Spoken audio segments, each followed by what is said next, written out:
I tell everybody, start with the numbers. Don't fall in love with the idea, the concept, my chapstick idea, right? It's ultimately get clear on the economics, right? And again, now with AI at your fingertips, you don't have to be a whiz in Excel to do it. But people so often, they just want the numbers to work because they love the concept or the idea. It's just put a pencil to it.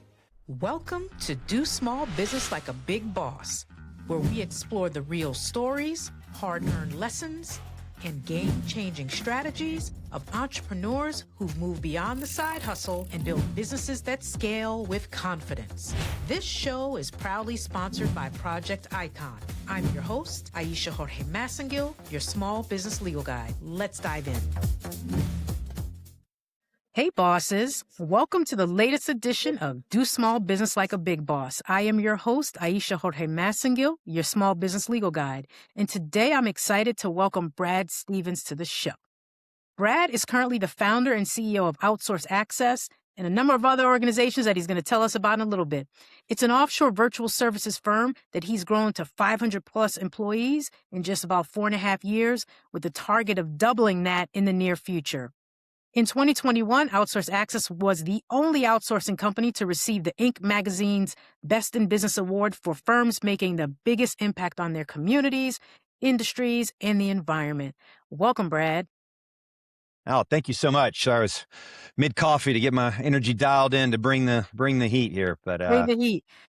no, super excited to be here, and congrats on the podcast and the success and the message you're getting out there. There's never enough support out there for small to medium business folks that are willing to play in the game and try and grow something. Yeah, it is. It's an amazing thing to be a part of growing something organically, and going through all the struggles, which is a lot of what the show is about. It is about exposing those pieces of the business. Like people always say, don't look at someone else's story mid-story and compare it to yours, because it can be very discouraging if you do that. So one of the things that you shared and talked about a little bit was some of your early grind and going to school at Harvard and having to come back home. Can you tell the folks a little bit about your origin story? Oh, sure. No, it's every entrepreneur's got their lemonade stand, kind of a journey. And for me, yeah, I'm from Atlanta area, which you and I were talking about. I have some folks in common there. But I grew up in an entrepreneurial type of a family, and my lemonade stand was actually in third or fourth grade. But anybody that's a little bit older here remembers micro machines, the tiny little toys that kids had, and I asked for them for all my Christmas and birthday, and loved them, and ended up starting a micro machine rental business in fourth grade, and so that was Oh, my wow. first business. I had like 600 micro machines. I went to this little Christian school, and I carried them in purple Crown Royal bags. Funny enough, my parents enjoyed some Crown Royal, and for some reason, those bags, I loved them, and they were nice and soft and fuzzy. Masked up all my dad. My dad was an entrepreneur and involved with the kind of the family business, and so he'd drive me to school about 20 minutes every day, and I guess I would ask him a lot of questions about it, and I decided that was what I was going to do. And my mom still has a folder. I had a newsletter I wrote dated 1989 on there, and I made myself my own credit card and frequent shopper cards. I remember Winter Hawkins. I still remember she was my VP of sales, and so that was my early journey of renting micro machines for a penny a night to my friends in third, fourth grade. And I had a tutoring company in high school as well. And kind of continuing just to find ways of, loved creating and innovating. And I'd go to all the middle school counselors and figure out which kids were struggling with math or trying to skip a math grade. And that was a pretty strength of mine. And they'd give me all the materials. And then I just, parents would call me and they get $20 an hour back in like 1990, 7, 98. Wow. So that was kind of my beginning origins of it. And yeah, I went to college, went to Harvard, and then finished up down at Wharton Business School for my undergrad. And yeah, I had some crazy family things, kind of going on, and on the family business side of things, and a lot of people have navigated ups and downs. And I had two little sisters, so I ended up kind of coming back home for a semester and helping out and supporting with the family and helping to sort of regroup, and got a chance to accelerate my emotional intelligence at an early age. And my two little sisters that you never waste a good crisis of things you're navigating.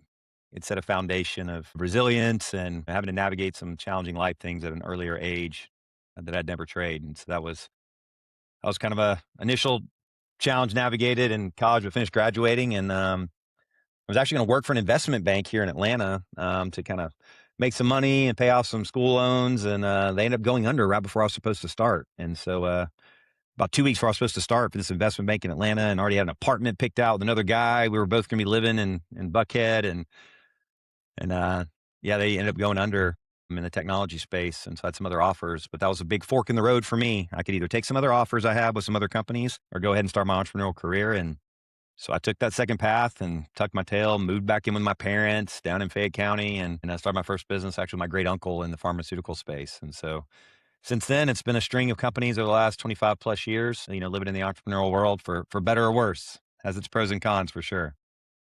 So one of the things that you talked about, and it sounds like you were able to identify it at a really young age, is solving a problem that people have in the marketplace. Is that just something that comes to you instinctively, or how did you develop that muscle? Because it seems like it's evolved into your current businesses.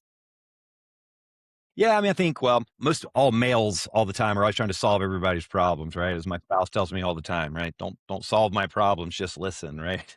Yes. Um, but yeah, I mean, I think, a lot of your entrepreneurs are creative problem solving. I mean, at the end of the day, it's about, where you gotta fall in love with people's challenges, and at the beginning of micro machines, I think it was kind of the opposite. I loved micro machines, and that's the thing I loved, and so everybody else should love them too. And so I got lucky. I had some friends, that were able to rent them from me. But as things have moved along, yeah, like with the tutoring deal I did in high school, and after that, it's identifying where is there a challenge, and just be scanning the environment all the time. What are the pain points people are navigating? And then, can I provide a unique I was on a big webinar yesterday with it. He was talking about your unique advantage point relative to others. So it can be macro big challenges to and helping low income people qualify for free medication, which is actually my first company I did with my great uncle after college, and realizing low income individuals were struggling. There's patient assistance programs that existed to get free medication from drug companies, but most people didn't know they existed. And then the doctors were not willing to do a lot of the paperwork sometimes because it was super burdensome. So we, launched a business with doctors who were willing to do that, and partnered with a software company that would facilitate that process. Senior citizens that were paying $700-800 a month for their meds, you were able to get for free just by creating access to that solution and just charging a small fee for processing the paperwork. So it's looking for big problems all the way down to, like, somehow my chapstick keeps making it into the dryer all the time, and my wife yells at me because it melts all over my pants. I know other people that are addicted to chapstick have the same problem, my little sisters Yes. included. So I'm in the middle of ChatGPT identifying a product that I can use to scan the unique wax and chapstick that goes over laundry before it goes in to avoid that problem. So always That's scanning hysterical. for pain points. That's hysterical. Now, but you talked about you come from an entrepreneurial background. You had this small window of time where you were going to work for the investment banking firm, but then you went back to entrepreneurial life. What is the moment that you realize that the entrepreneurship path is the way for you? Well, for me, I mean, I was fortunate to have some early programming around that, and I think a lot of times people end up being a product of their parenting environment, a number of times. And so for me, because I kind of grew up and saw that around. I saw sort of it go really well, and I also saw the downside of it. But like I said, my dad driving me to school every morning, second, third, fourth grade, and I would just ask questions, and he'd talk about business. So that became the subject matter I learned about it. My dad was a doctor. I probably may have learned more about that path, but early on, and I think predisposed. I think maybe for some of the skill sets related to it, being detail oriented and quite a bit ADHD, like most of us crazy entrepreneurs are. But then just bringing people together. And like I said, even I can still remember to this day, and bringing people together on the little toy rental business. And actually another thing I got a chance to do in high school was that tutoring business, but also we had a chance to, for one of our classes and our, it was my junior, senior year, high school down in Peachtree City, we got a chance to start a company, an international trading business with another school in Scotland. And we literally had to come together and raise funds. We had to get shareholders, which were our parents. We had to hold a big golf tournament to raise money to start the company, to buy products. Funny, it was actually Beanie Babies back in the day. People in Scotland loved Beanie Babies. That was back in the Beanie Baby craze in 97, 98. So we shipped them over, and they would sell them. And then we imported some unique Scottish jewelry from them that they found locally, and we found a way to sell it locally. I think for me, that was one of the crystallizing points, and that was a really unique class experience to truly, bring it all together. And the international nature of it was cool. And I got a chance to actually travel around the state, and got a chance to fly and present in London to some banks there who were helping fund this program for their schools. So that was a really unique experience. I think that it got me excited about it. And so, yeah, that kind of kicked off when I knew I would probably go down the path. I was going to do the investment banking thing to sort of make some good cash and pay down some student loans. But, life threw that fork, and rightly so. And I'm glad it did. I may not have ultimately, I may have ended up getting stuck to the investment banking money and path, which it can be pretty addictive in terms of some of that path, but it was a forcing function. As one of my favorite authors, Benjamin Hardy, talks about, sometimes you got to have forcing functions in life that drive you down a path. And so I think that's kind of where it started, and then just kind of off to the races, since then, and definitely had some ups and downs through my entrepreneurial journey, leading to having a company of 500 employees on the other side of the world that I never would have anticipated. But one thing led to another through the beginning. Yeah, I think it's interesting. A lot of people may not appreciate. I've lived in the Atlanta area for a couple, 3 years, that I find, at least where I was in the circles that I was in, that there was a greater entrepreneurial spirit, that people were not as wed to like the big corporations. I'm from New York, I'm from the Northeast. So it's much more common. Like, you go to school, you get the big company job or the big law firm job, and you do that. Whereas the people that I encountered in Conyers and Covington and Atlanta, were much more like they were small business owners. They had their own thing. And I think when you see it, like you said, when something's right in front of you and you see it, it's normalized. So, with that being said, did you feel any fear as you started to travel on this entrepreneurial journey about starting things and growing different companies? Well, I mean, when you're in your 20s, right, and you're not married, don't have children yet, the you got plenty of risk that you can kind of throw out there. I was fortunate to be in this journey, early, and so I could be pretty risky, and kind of reinvest everything back in my initial stages. So I think, and there was certainly some fear about would it be successful or not, but I think, it inspired me to believe in myself. And I think the things that I navigated, as I mentioned, early in my life, with family dynamics, and I have an amazing family, and, lots of wonderful things, and also had those challenges. But, and my little sisters, would tell you today as well. I mean, they are wildly successful and have always been told that they've got maturity beyond their years. And I think a lot of it has to do of going through some pretty dynamic things at a younger age and being resilient, through that. Uh, and so I think that's been a big part that helped give me confidence. If I can make it through that, right, and kind of navigate, that I could kind of make through the other side. And I think that's for better or worse, it's a crazy sentiment that most entrepreneurs have, is they know they can get through anything, right? I'm going to be resilient. I'm going to keep moving the peg around, and I'll figure out, find a way to win. Failure is not an option, as the Apollo 13 goes. Yeah. I'm just curious because I actually get asked this question a lot, having also come from some pretty challenging background circumstances in the Bronx, about resilience.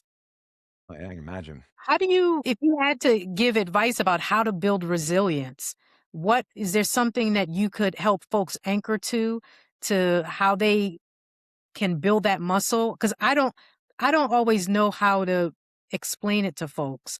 But I just know that I have it, right? But my kids may not have it on the same level that I would like them to, right? So for you, Sure. how would you give folks advice or guidance about how to build that muscle of overcoming adversity and still pushing through? Well, I mean, there's a couple different factors, right? It's sort of one of those nature or nurture questions in some cases, right? In terms of, is it something that people naturally have built in? Just like kind of like the question of leadership as well. And, for me, I think, observing, entrepreneurial ups and downs, kind of growing up, that environment, definitely seeing it modeled for me of resilience, kind of early on, and what, my parents instilled in me, throughout my youth. And I was fortunate. I mean, crazy enough, all of my great grandparents were alive until I was 18. Wow. So my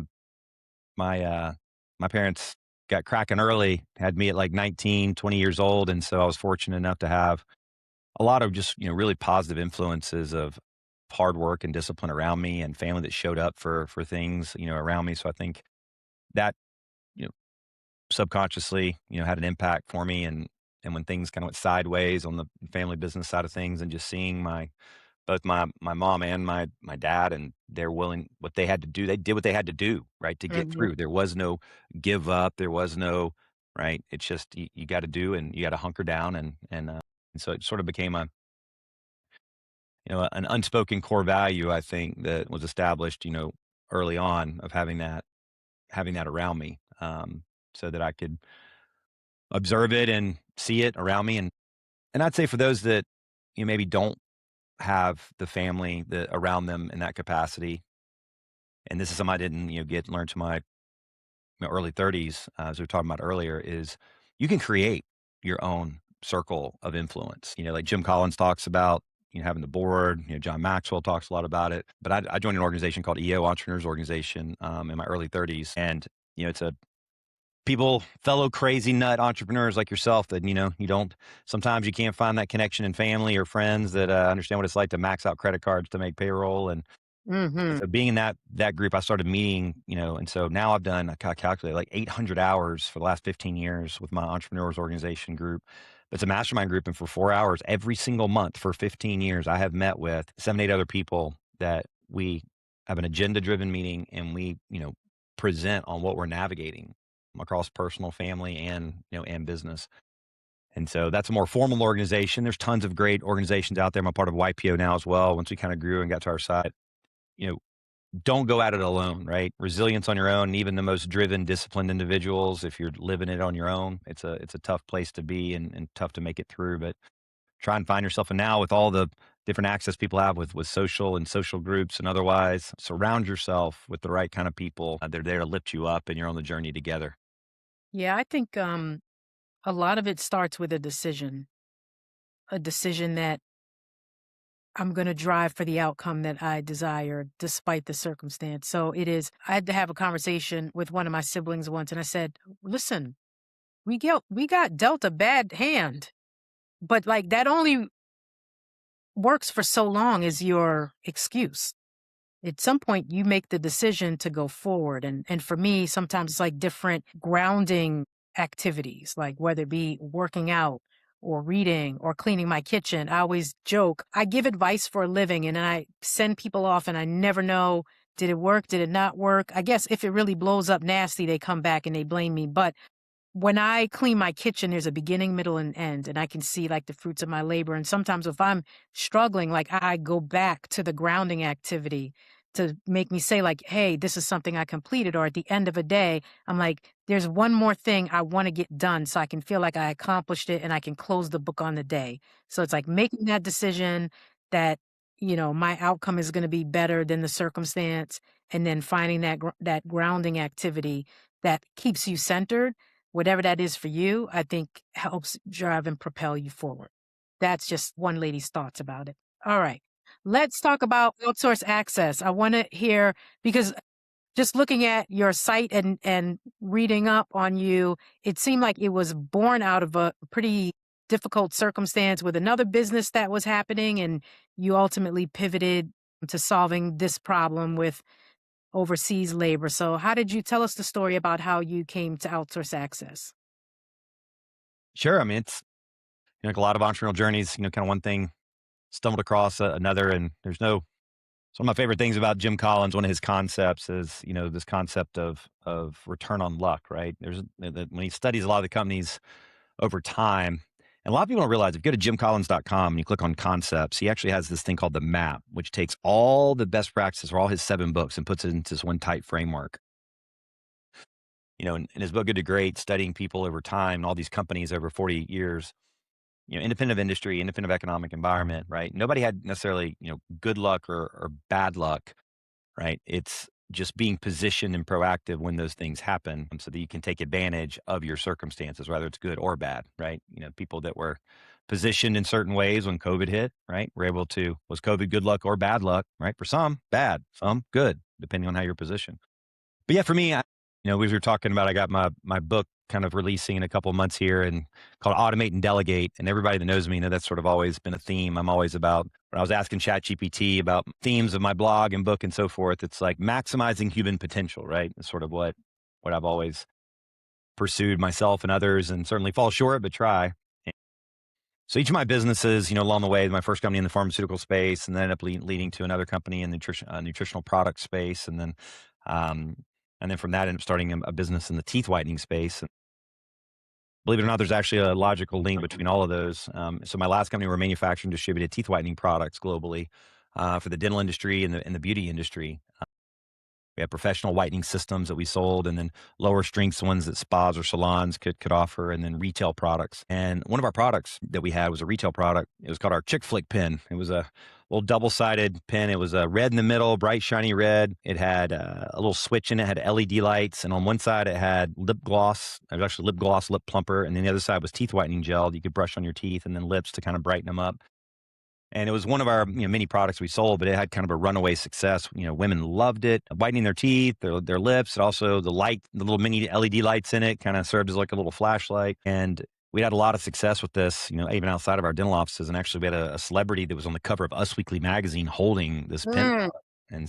And during the journey of the teeth whitening business, I got a chance to learn a lot about manufacturing and production, and I worked with manufacturers globally across Europe and Asia to get the products manufactured, the packaging, deal with FDA for labeling and all those things.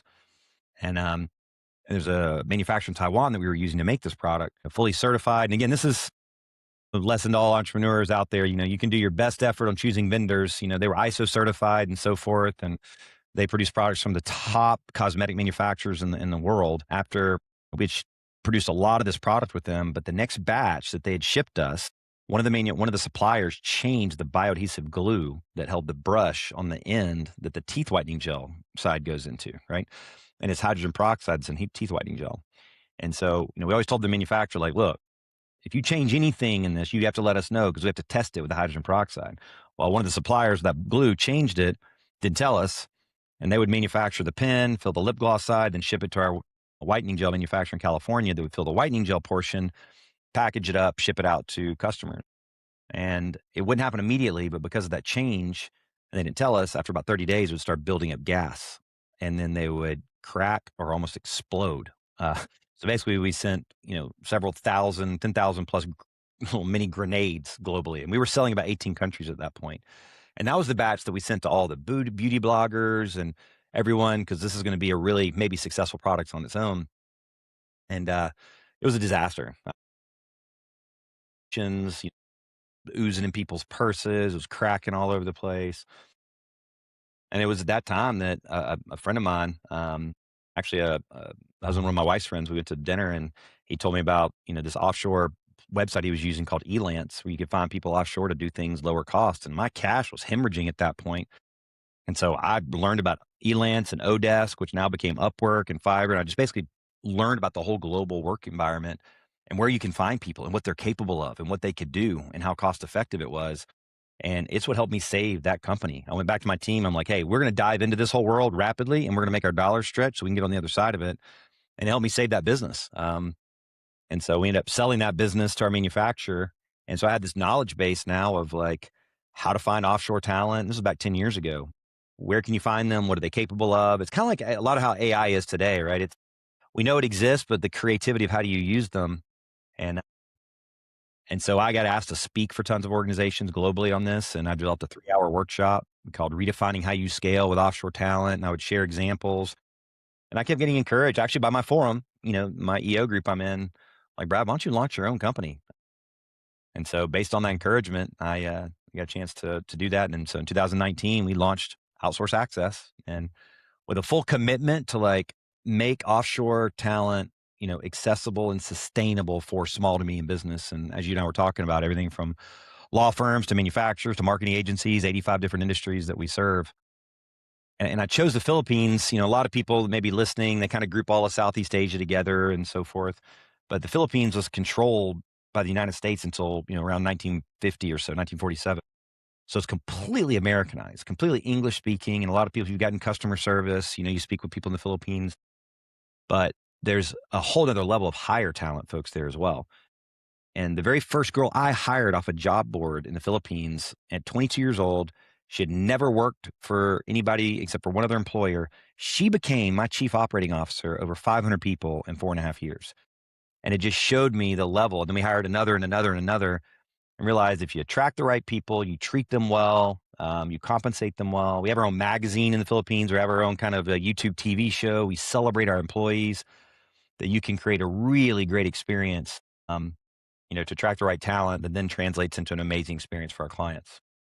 So, one thing that I'm intrigued by is the breadth of the industries that you serve, because anyone else will say the riches are in the niches. I have a business that's also kind of industry agnostic, right? Where I exist where people run businesses and have people problems or contract problems. What was part of your calculus for serving such a broad spectrum of skills and industries in your business?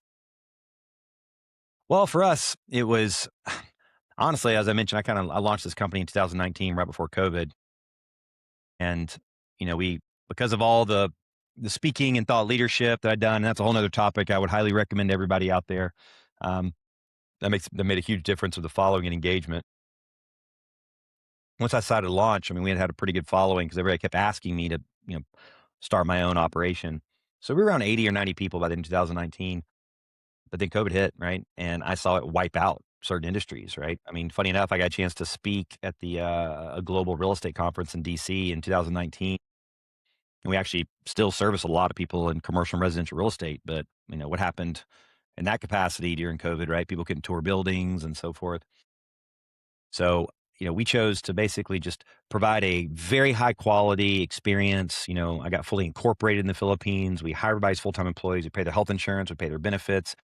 We take really good care of our teams. I got a chance to speak at the United Nations headquarters and learn about the Sustainable Development Goals. And so every quarter we survey our employees in the Philippines and ask what do they want us to invest in their community. We want to show we care about their country. When I was there last, we actually helped fund a building for 200 children with pediatric cancer. That was a big focus area for our employees. So it was about finding the right talent and bringing them to the table. And if you do that right, frankly, any business has got constraints. And as you and I were talking about at the beginning, it's funny to see across 85 industries. It doesn't matter industry, right? It may vary the type of work that we're doing in some cases. Like I shared, we're working with a bunch of personal injury law firms, right? And we're managing Litify and their case management software and doing marketing and social media management. We got a concrete manufacturer in Nebraska that two of our staff are certified in project management and managing concrete projects for them from the Philippines. But I allowed us to be very diversified because I didn't want to wake up with another COVID that would, wipe out a certain industry if I put all my eggs in one basket. So honestly, because of the organizations and where I was speaking, and I spent $0 on marketing. That was all word of mouth, right? And it's just other business owners. It's kind of like today, like somebody finds a cool tool, a new resource, like entrepreneurs love sharing it. And people were sharing, hey, this guy, Brad, has like finally cracked the code on this offshore staffing thing. Like I got a great person. They do great work. They document my processes, right? They've got redundancy. And so word of mouth kind of drove and a lot of these mastermind groups that intentionally have people that are in different industries in them. And that's what kind of launched all this breadth. Now, that being said, I don't want to continue down that path. Today, it allows me to go to bed at night, us being very diversified. But as we started looking at the work we're doing and the industries we're in, we are choosing some to kind of proactively go deeper in, but we will still take clients from any industry, as we move forward. Thank you for that. You commented on the power of word of mouth and speaking. And I wanted to go a little bit deeper on that because one of the things all new business owners struggle with is how do you get your name out there? How do you get word of mouth? So you mentioned some of your mastermind groups where you maybe got opportunities. Are there other things that you used from a marketing perspective to get the word out to what you were building? Yeah, I mean, I believe heavily, heavily in content and education, right? Just like the conversation that you and I are having, right now. And now, so more than ever with AI, it's wildly important to bring authenticity and, the old phrase of know, like, and trust is more critical, than ever. And so for me, I've just, going back to my tutoring business in high school, right? I've always, and my wife actually, was actually an educator for 13 years. And my retirement, I may go teach 3rd or 4th grade at the local Mm. school because I love my personal mission statement is to live a disciplined life of creation, connection, and learning to help myself and others realize our full potential, which is a bit of a mouthful, but a little reflective of who I am. But uh, it's about educating and putting educational value, out there. So I highly recommend with everyone when it comes to putting my name out. And there's so many places now. Like you don't have to get, booked to go speak on stage at a massive conference. It's just, especially with Claude and Gemini and everything kind of at your fingertips, is really taking, what and you take all of the negative stigmas of you, whatever your industry is, right? What are the negative stigmas people have of attorneys or marketing agencies? Or for me, goodness, there's plenty of them when it comes to offshoring. What about competency? What about language? What about time zones, right? Um, and just created content, just addressing those questions, what I call DFCs, doubt, fears, and concerns. So, it's a great place to start is just educating people about the typical perceptions around sort of your industry and across all channels. I mean, we're just posting consistently, and that's a lot of what we do with some of our clients is just helping get content, getting it curated, and just putting it out there consistently so you're creating visibility. Because when I speak on this, I have two circles. One of them is what I call the nurture wheel, and one is called life and business events wheel. And if you can earn the right to be on someone's nurture wheel, right? You can earn the right to be in their LinkedIn feeds and their Facebook feeds and your newsletter with value, educational value, not just pitching. There will be a life and business event, right? Where they will need you, right? Very similar to your business. Somebody may not need an attorney right now or advisory, but it's going to come at some point.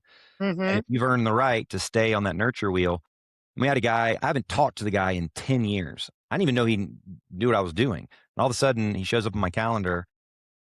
His name's Adam. He said, "Yeah, Brad, I just became the CEO of this, pharmacy in the Midwest, and we need to hire 5 people in offshore." I'm like, "Man, I haven't seen your name or anything anywhere." Because he hadn't commented on a thing or liked a Mhm. thing, but he was watching, right? It's the dark social, right? And people get hung up on comments and all of that and likes. He read my whole life story back to me. He had been watching everything over the last 10 years on all my social world. I had not seen him anywhere, but I was top of mind. I'd earned the right to stay in his channels and was there when that business event came for him, being that CEO. So I think whether you're comfortable with it or not, you got to figure out a way to get content out there, if it's making an AI clone of yourself or what it may be. But it's a more critical way than ever than most traditional cold paths. Yeah. No, I think that's some great pointers for folks to think about. I am curious in the more tactical stuff of your day-to-day business. It seems like there are two things when you're dealing with outsourcing. It's one, as a small business owner, entrepreneur, what are the markers for when it's time to think about outsourced talent? And number two, what are the most common concerns, if at all, you hear about doing it overseas as opposed to hiring someone stateside? I mean, it all depends on how you look at expense versus investment in your business, right? And I'll make the argument that I mean, and whether it's through us or whether through, and there's tons of great channels to go to get VAs and outsourcing, and I've got some tips I'll share with everyone that regardless of the path that I would kind of keep in mind. But at the end of the day, this is one of the biggest values I remember in one of my freshman professors is looking at everything through the lens of opportunity cost, right? So whether you're a business doing, $100,000 a year just getting started, or you're doing, 100 million, right?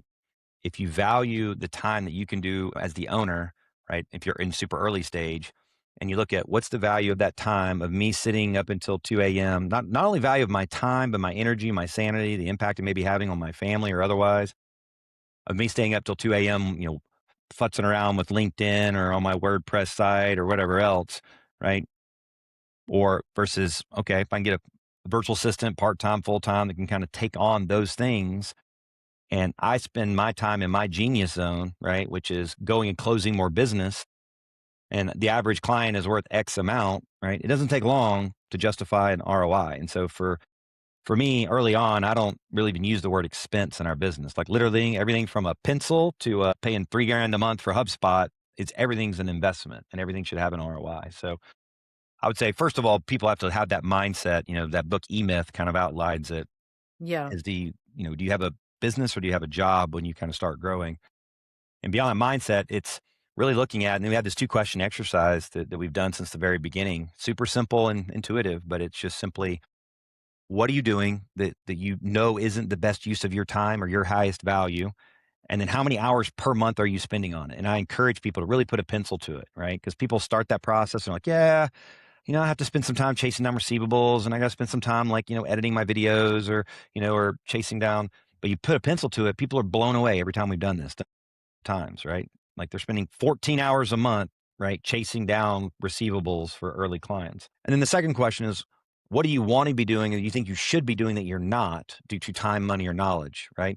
Like I'd love to be posting consistently on LinkedIn, right? I'd love to be, reaching out and engaging with prospects via, LinkedIn or getting testimonial videos done or what have you. And so if people will just take time to answer those 2 questions and really see how much it adds up to, then you get somebody who can take that off your plate. And as long as you're now spending time on the real high value activities, right, that's the time, right? As soon as you're willing to make that mindset shift and engage. And I've seen it happen over and over and over again, for businesses, even like, oh, I'm too small for that. That's too expensive. No, there's never anything too expensive. Like it drives me nuts when marketing agencies are like, what's your budget for pay-per-click? It's infinite. As long as there's ROI, right? I will spend incrementally until there's not, right? There is no budget for any of it. It's a matter of what revenue am I gaining or efficiency I'm gaining that can justify it from an ROI perspective.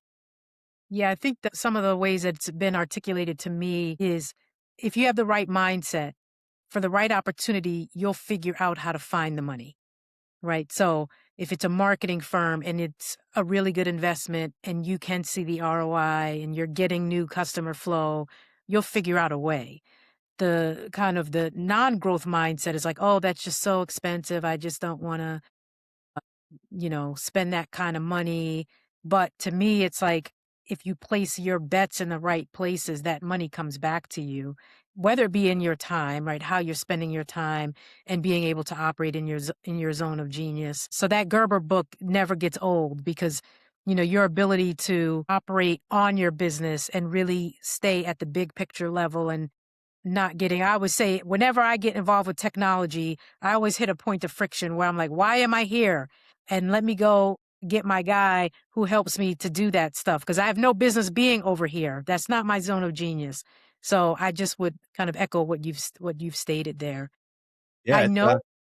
And one thing I'll say on that is anybody that's beginning and growing their business too is, one of the number one thing when I mentor, entrepreneurs, and I'm mentoring a buddy of mine from college. His son is, junior and wanting to start things. I tell everybody, start with the numbers, right? Mm, Don't fall in love with the idea, the concept, my chapstick idea, right? It's ultimately get clear on the economics, right? And again, now with AI at your fingertips, you don't have to be a whiz in Excel to do it. But people so often, they just want the numbers to work because they love the concept or the idea. It's just put a pencil to it. And yeah. because the sooner you can get clear on the economics of the business model and just do a simple little forecast, right? And separate out your variable versus your fixed expense if it's a product you're creating or what have you. And then put a line down there at the bottom that shows cash flow, right? Because cash flow is the number one oxygen item for any business. And then have not only what it is each month, but then also put a cumulative line below it and say, okay, if I turn on the crank and I can start doing this, these are my expenses. And if I can make this happen, right, then I know what my cash flow is. It helps you make much better decisions about how to allocate your time. So you don't freak out about, well, if I'm going to spend X amount on a virtual assistant or a tool or a resource, well, if my average customer is worth, $3,500 and my gross profit is 50%, that's $1,700. Okay, well, if doing this can incrementally help me get one more client, then it's paid for itself, right? So really getting clear on the economics and the financial model of your business first, and then it'll help make the decisions a lot clearer afterwards. What are just maybe three KPIs that are on your financial dashboard in your business that you really watch the closest? Well, for us acquisition costs, right, is a critical element that we look at, right? We know sort of what, and a precursor to that is knowing what the lifetime value, right, of our customers are. Because when you first start, it's all about cash flow, right? And you got to be able to get return quickly, depending on if you got investors and all that other stuff, right? But if you're just getting underway, It's about how quick can I get cash back in the door from what I've spent onto acquiring that customer. But then it starts looking more at lifetime value where you've got more cash in the bank and you got a bit more breathing room that if your acquisition cost is, $2,000 and it takes you 3 months before you make that back, uh, then it's okay because you've got some, breathing room, to do so and you can play some longer play efforts. For us, one of it is just understanding what is the actual gross margin per client in terms of what we charge and what we make, both and very clearly separating out our fixed expense versus variable is another big thing that a lot of entrepreneurs, they just lump all their expenses together and they have no idea that they're hemorrhaging over here and this thing is subsidized over here. Is truly isolating fixed expense and breaking out gross margin. So the whole objective of any business is to leverage your fixed, keeping that fixed stable while you drive your gross profit on the expenses that go one to one. So for me, it's near term and lifetime value of clients and knowing, therefore, I can know what is my acquisition cost and what am I willing to pay to acquire a customer. And then retention rate is tied to that lifetime value. Like how well am I retaining my clients and driving success and referral rate. One of the biggest indicators of how successful we are other people telling people about what we do? Are they so excited about what Outsource Access is doing, the impact our VAs had on their business, that they're telling people about it, right? At Mhm. coffee or PTA meetings or at their kid's ball game. Referrals is a big part, of what we focus on.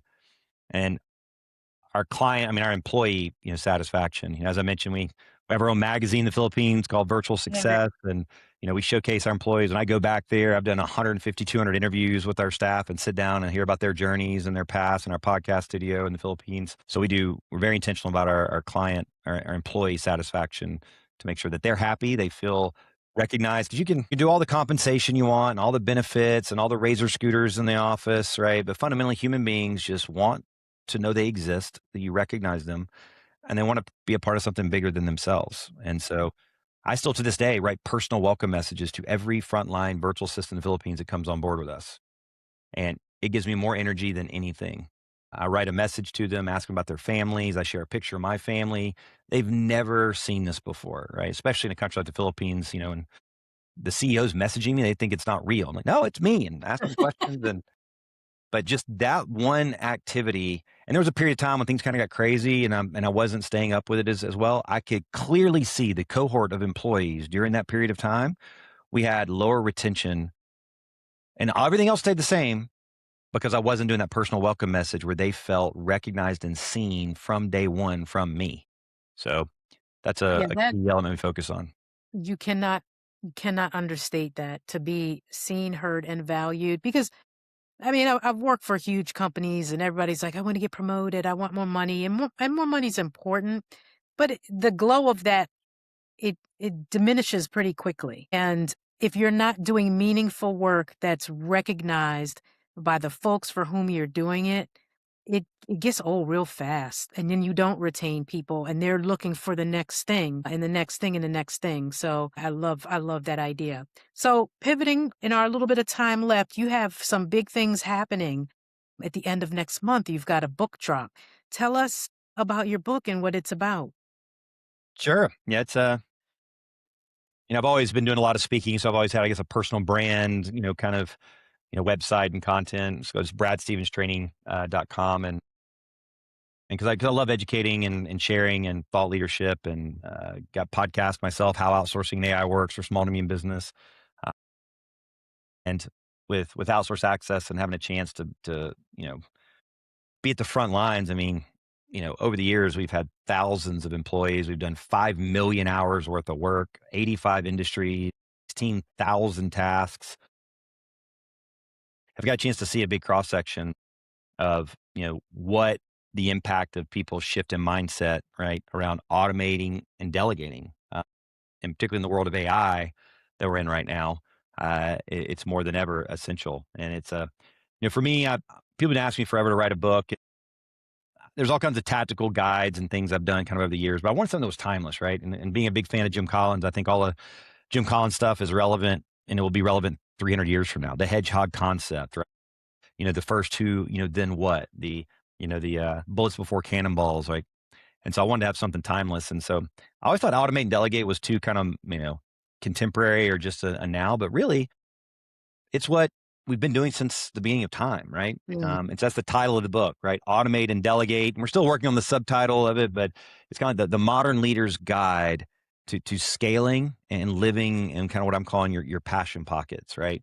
It's kind of another look at the concept of genius zone, but it's at the end of the day, everybody wants to wake up and our feet hit the ground, doing what we love doing. That puts a smile on our face and gives us fulfillment and joy. And for some people, that's sitting in front of a machine and coding all day long. For others, it's speaking. For others, it's selling houses, whatever it may be. And so that's the title is Automate and Delegate. And when you look at evolution of humanity, right, we've always been trying to find ways of how do we do things more efficiently, more effectively. You questioned, right?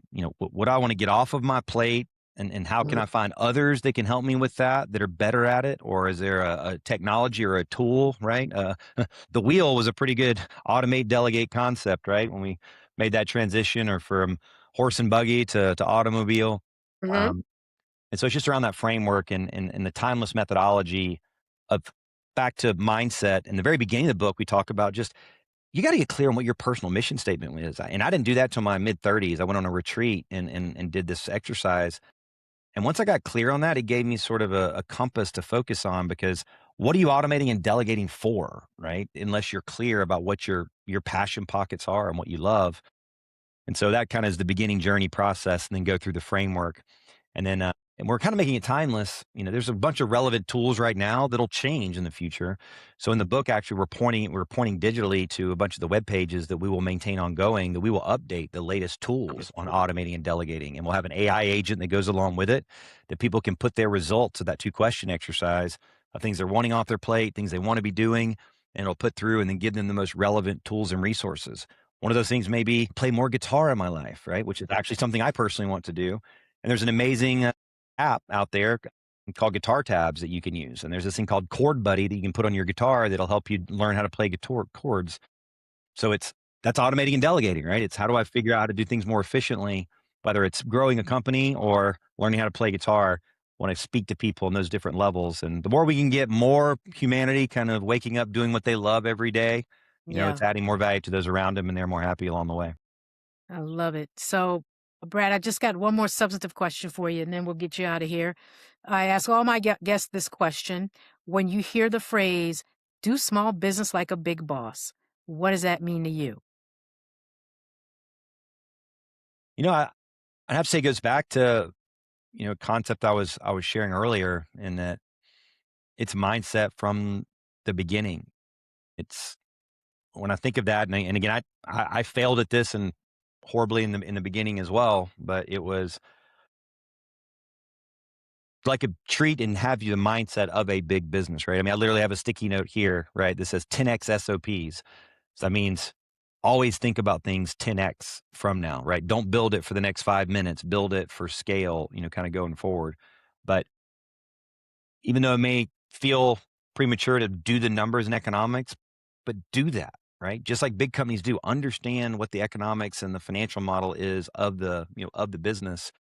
And early on, think through the lens of opportunity cost, right? What is it costing me as the owner? If I'm the main driver of revenue, what is my time and my energy worth, right? Once I know the economics of what a customer's worth and what that is, so that I can keep myself in that place as much as possible. And don't be afraid to spend on the things you need to spend on to let you be there. Because you'll be in this constant stagnation of, well, I don't want to spend. I'm going to keep doing it myself. And then, if you're young and single like I was when I started my business and you got capacity around that, then hey, you got a little bit more room. But if you're midlife starting a business and going down with a family with children, and for me, I'm about to be walking out here coaching baseball and softball in a couple of hours as well. You got to be more protective of your time than ever.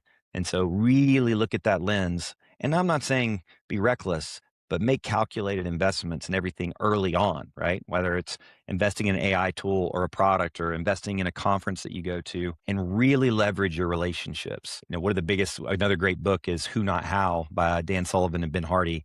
And usually there's a who solution in your life versus a how. And a great tactical tool I'll share with everybody is one called Mesh. It used to be called Clay, but it actually just rebranded called Mesh. And I would tell anybody who's starting a business, right? get real clear on your who ecosystem, because it's amazing how many people we've met through our lives, right? That have some kind of connection to us, a resource or maybe an introduction that we need. And so this tool Mesh, and I have no connection with it, but you go into it and you can actually sync it to your cell phone. It'll suck in all your contacts from your phone. It'll pull in all your contacts from LinkedIn. You can connect it to your email. It'll pull all your contacts there. It'll centralize, basically be a centralized digital black book of all your relationships in one place, and it'll help them fill in the gaps. And then it has a built-in AI tool that you can go and ask it, hey, who do I know who owns cigar stores in, St. Louis, right? And it'll mine your entire ecosystem of relationships and tell you who those are. I was just in it earlier saying who in my ecosystem are business coaches and consultants, right? Because those are a lot of the partners we work with that refer us a lot of business. Mined my database and came out with 35 people. I'm like, man, I forgot that's what he does. I haven't talked to him in 7 years. We met on a golf course and happened to be paired together, and I got his phone number in my phone, and I hadn't even looked at, but he got pulled in, updated his information, and made it relevant.